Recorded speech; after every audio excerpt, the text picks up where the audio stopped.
Welcome to Smooth Stones, a podcast for moms raising children on earth while remembering their babies in heaven. Come on in and let's chat. I'm Amy Watson, and I'm so glad you're here. Welcome! I'm so happy you're here. I am down in my office, excited to be recording for you. I've got my little dog here. My family is out and about doing things, and he is here nervously staying with me. So if you hear any jingling in the background, that is my dog Chewy, short for Chewbacca. I am taking clients for this fall. I have spots open. I'm getting my schedule all put together. So if you've been thinking about coaching, now is the best time to do it. I also have some really exciting cards coming out. Now, this is a deck, like a physical deck of cards that you can hold in your hand, and each card is made with a beautiful thought, a challenge, an affirmation for your day. All of my best stuff I put into this card deck, and I know you're going to love it. It is so pretty. Keep listening and watching. If you're not following me on Instagram, get over there. It's at amy.smoothstonescoaching. That's where I am. You can DM me. You can follow me. We're having a good time over there. Definitely watch out for those cards. I can't wait. I'm just trying to do all the technical things that you have to do when you're trying to sell a product. And I normally sell coaching, which I'm really good at doing that. But selling something that like goes in the mail and all of that takes a little bit to set up. So just keep watching for that. All right. Today I'm continuing this theme that I've been doing about re-entry, and I want to talk about relationships. Sometimes you may have been separated from people in your life by physical distance or by emotional distance. Perhaps after grieving, you are ready to get back to the people you couldn't relate to or handle while your heart was really raw. Or maybe you're even seeing people day in and day out, but you've been feeling disconnected from them and you want to come together again. I know as a mom of teenagers, you sometimes really have to make an effort to come back to your relationships over and over as many times as it takes. I want to share a pretty common scenario that I see, and I know that it can be very painful. It's where the people around us don't act how we wish they would. And here's an example that I kind of put together from some different things that I've heard and I've read. And this is something that happened during the pandemic. So this person said, I'm a teacher and a fellow coworker who I thought used to be my friend is our team leader. Well, she ran a Zoom meeting with her baby cooing and she lost it. She turned the Zoom camera off and cried, then sent the principal an email. And she says, I need to protect my heart because her baby would have been born very soon.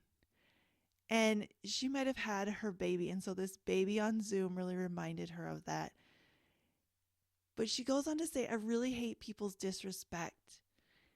And I even sent her a nice text message about how much it hurts. She was very angry and sad and kind of felt a little bit violent towards this person.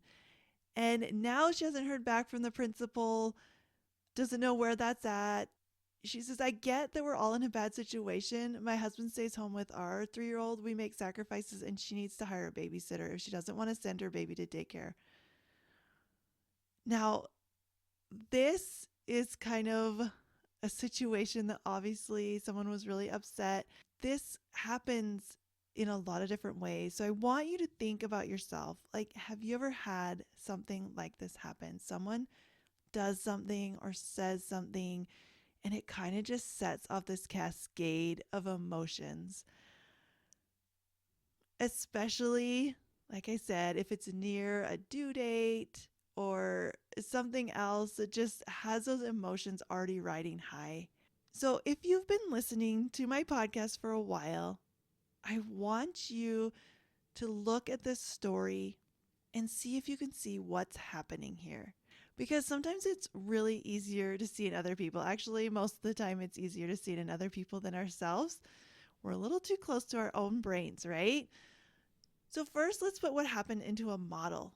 Now, if you aren't familiar with the model, go back to one of my early episodes called How to Coach Yourself, and it explains everything. But basically, we're going to look at the facts and the thoughts of this situation. So, the circumstance is a baby was making sounds during a team meeting on Zoom. And then the person in the story had a lot of thoughts like, I thought she was my friend. She should not have had her baby on the meeting. She has to make sacrifices. She's disrespecting me. And someone needs to do something about this. But I think the most painful thought I can see is that this team leader should have known how having a baby on the call would affect her and made sure not to trigger her.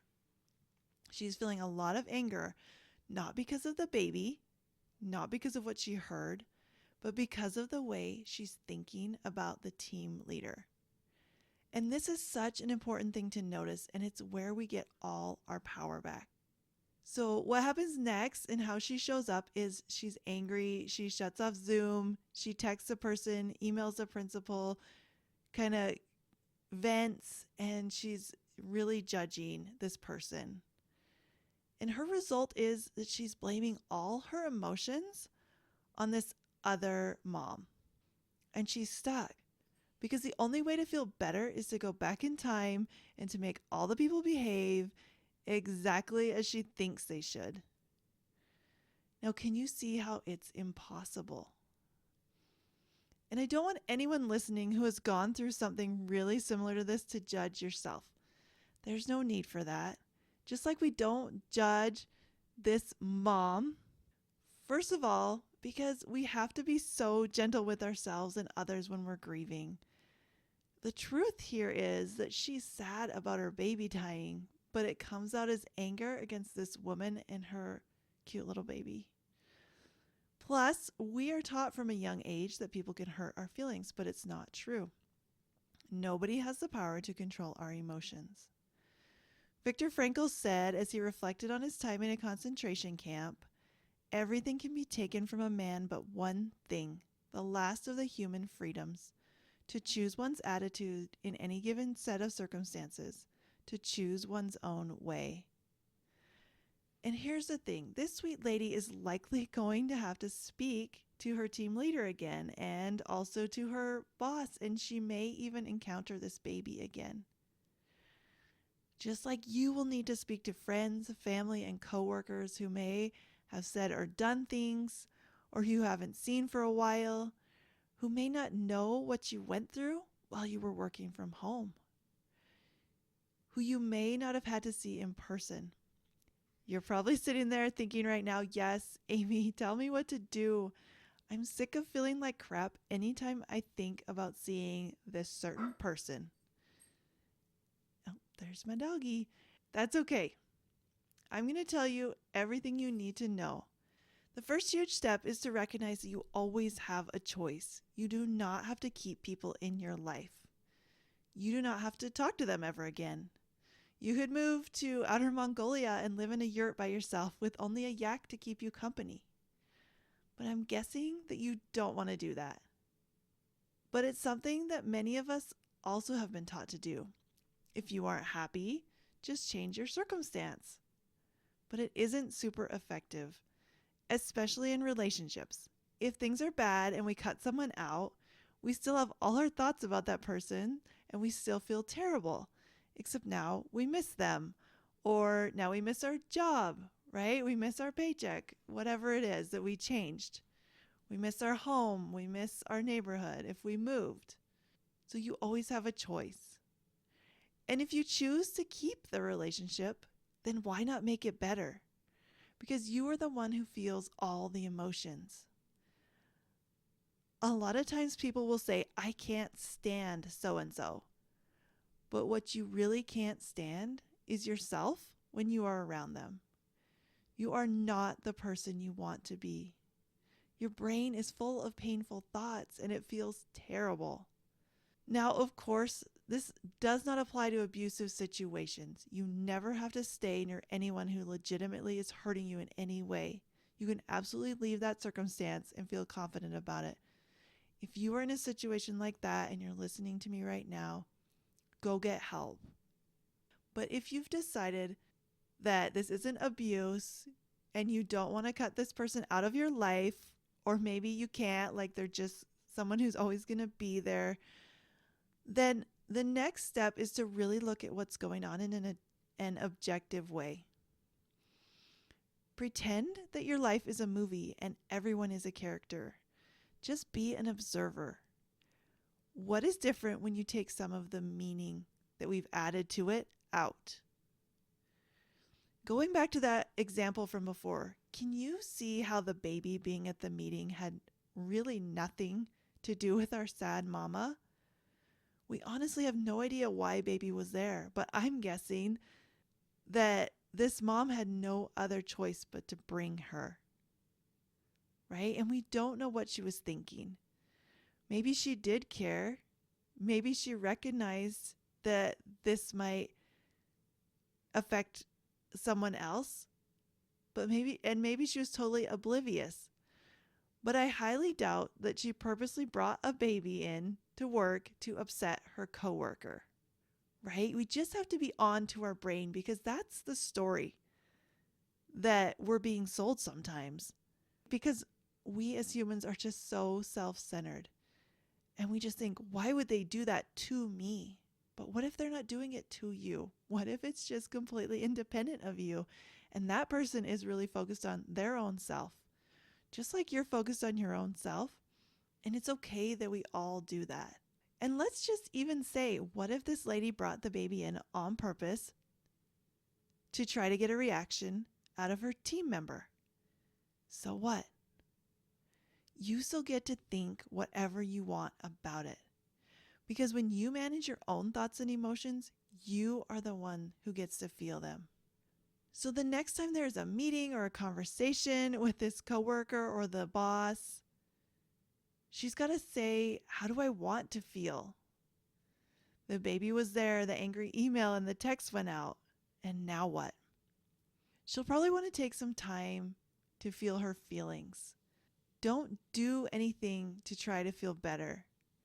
We have to feel bad to feel better. I know it sounds crazy, but it works. So if you have a situation similar to this and you're feeling shame or anger or embarrassment or frustration, just feel it. Get in your body. Let it flow through you. Let the tears fall down. It's okay. It may have been some time since maybe you've seen someone who you were upset with and you feel kind of numb about this person. That's okay too. The feelings are probably still there. They tend to just hide out until we see the person again or until we address them. So I would really recommend that you write down what happened and how you felt and just get it all out on paper. Don't edit it, don't judge it, and you can burn it when you're done. But once you've processed through some of these emotions, don't forget this may take more than one time if you've been upset for a while. Then how do you put this back together and fix these relationships? Our relationship is just the thoughts we think about someone. So the cool part is we don't have to do anything. The person doesn't even have to know that any of this is happening. There's no quote unquote, we need to talk situations necessary unless you really want to do that. But in my experience, any conversation that starts with we need to talk doesn't usually end well. I love Lauren Graham from Gilmore Girls and Parenthood. She might even be part of the reason I chose the name Lauren for my daughter. She seems smart, funny, and kind. She seems like a lot of fun, and I think we'd get along if I could only get over my awkwardness if I ever met her. I have a relationship with her based on my thoughts, even though we've never met and probably never will. I'm sure some of it is even based on fictional characters that she played that I just expect that she's like. Isn't it funny how we do that with celebrities? But you can also do it with people that you know. Yes, you can just choose how you think about them. You can just make it up because most of the time we are anyway. We are filtering these people through our own lens. So instead of using a lens that says they drive me crazy or they are always judging me, get out of their brain and get into yours and be curious. How do you want to feel about them when you think about them or when you're near them? When they do and say things, how do you want to feel? Something that can really help is to choose love. Love feels the best. I love love. Did you know that you can love anyone? It's true. Some women love serial killers in jail and they marry them. But I hope you won't do that. But I do hope you'll try loving the people in your life. And when they forget your baby's birthday or they gossip or they don't pull their weight on a project, just love them extra and let them be human. Humans are messy and they make lots of mistakes, and that's okay. You probably hope for some grace when you mess up too. Another situation that can happen is the people who seem to disappear after a loss. They don't know what to say, so they say nothing. They don't reach out in meaningful ways on meaningful days. They don't ever mention your baby. You feel abandoned, so you stop talking to them. And a lot of people would say, you have every right to do that. But here's what I want to show you. If we put this in a model, our circumstance is maybe Sally has not called for 12 days. And your thought is, she doesn't care about me. And you feel hurt. So you stop calling her or responding to texts. You avoid her. And your result is that you don't really care about Sally. When you think someone ghosted you after loss, that they don't understand what you're going through, and that they don't show up how you think they should, you end up ghosting them. You don't even try to understand your friend. You don't show up as a good friend because you are full of judgment and a huge manual of how people should act. You create a disconnect with your thoughts and with your feelings and with your actions. And now you're sad and you've lost a friend. Not because of what they did or didn't do, but because of the way you are thinking about them. And that is the truth. I know it's hard to hear sometimes, but this is how the model works in our life. We create what we think. And if we aren't paying attention, we create exactly what we don't want. And I get it because I've been there. But what helped me preserve my relationships was this thought. They are doing the best they know how. And I found support in other ways. It's that simple sometimes. It doesn't mean it's easy, especially if you haven't practiced this before. But that little thought saved a lot of relationships for me. And my life is better because I chose it and I chose those people. Yes, it would be awesome if the people closest to us acted exactly how we want them to. It would be so easy to love and appreciate them. But really, loving the people who are hard to love is one of the best skills you can ever learn. It's going to bless your life so much. I believe that's one of the reasons we're all here on this earth, to learn how to love others and to love ourselves. You might not be believing this is possible, but I want to end with a challenge. Think of someone you don't enjoy being around right now, who you are going to see in the next week or two. Start thinking about them. What's cool about them? What's a good memory you have with them? How have they shown up for you in the past? Instead of looking for the reasons you don't love them, find all the reasons you do. Your brain has gotten used to focusing on negativity towards them. Give it the job of finding good things. Cut them some slack and see what changes for you. You can't control other people as much as we would like to, but you can change the way you are thinking. And it's actually kind of fun. It doesn't have to be awkward re-entering these relationships, you guys. You can do this. You don't have to have a big talk. You don't even have to address what's happened in the past if you don't want to. You just got to choose to love them and decide how you want to show up around them, and then do that. I want you to try it.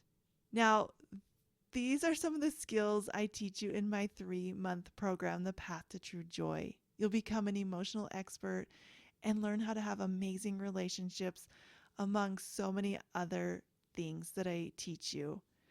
You got to get in there. Go to the link in the show notes and sign up for a consult call.